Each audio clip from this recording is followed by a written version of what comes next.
Hello everyone, if you're getting this error on AREX0003 connection to Game Server Lost, then you have come to the right place because in this video I'm going to show you how easy it is to fix that annoying error on your computer easily.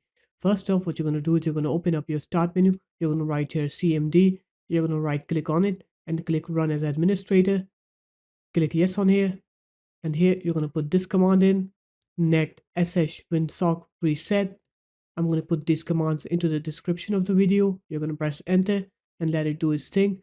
And once it's done executing this command, you're going to go ahead and restart your computer.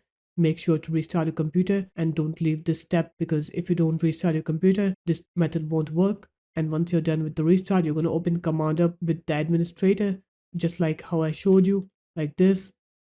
And then you're going to put this command in, then ipconfig/release, and then you want to put this command in, ipconfig/renew, and then you're going to put this command in lastly, ipconfig/flushdns.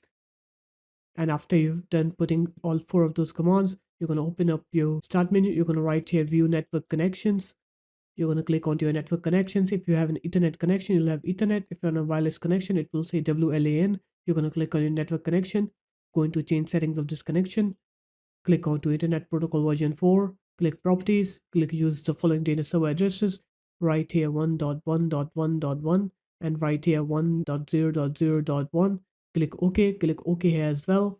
After that, you're going to disable your network device, wait for 15 to 20 seconds, and then you're going to enable it, and then wait for it to connect.